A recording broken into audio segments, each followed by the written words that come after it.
I'm Jihye. My name is Jason. Been married for about 2 years now. We have a 7-month-old daughter named Selena. I came to the USA about 8 years ago, and I actually came here to learn English. Jihye has been involved in the church since she was a child. Her father was a pastor in South Korea. He still is to this day. Leads a very successful church there, and she grew up in that environment where she was always going on mission trips and volunteering. We ended up at Church on the Rock shortly after we got married. This was the first time I actually didn't serve when we first came to Church on the Rock. And then I've been always wanting to serve, but I did not push him because I wanted him to have that mind set first, like before we actually start serve, because I knew he was gonna do it if I asked him to, but then I don't want him to do it because of me. I want him to commit to God and then serve together. I'd been saved very young. Once I got out of high school and into my 20s, I strayed off that path and got away from God. I didn't really know what it meant to serve, and I didn't feel fulfilled with the things I was doing.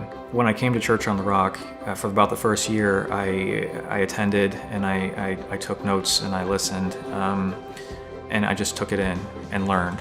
I was waiting for him to be ready, but then at the same time, I feel like we were actually kind of being selfish by not serving, because I have God-given talent and I have God's purpose for my life, but we are not fulfilling it. It was about a 1.5 years point. He finally asked me like, hey, what do you think about going through growth track? And I'm like, yes, I've been wanting to.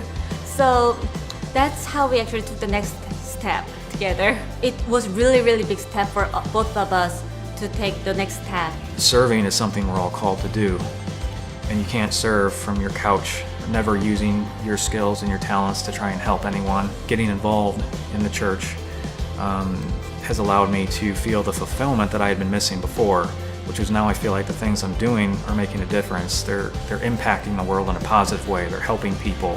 I'm really loving it. I see myself growing, like discovering my new talent and gift from God. Now I feel like actually we're fulfilling God's purpose for my life, and then by doing that, we are also leading people to a God who is for them, and then help them discover His purpose for their life as well. These are things that I want to be cores in my family as well. I want this to be the pillar of my family, because I feel like with this at the center, there is nothing that can shake you, nothing that can knock you down for long. You'll be resilient and you'll be strong. Something the pastor said that stuck with me is that the most successful people aren't the ones who do the most things, they're the ones who do the most important things.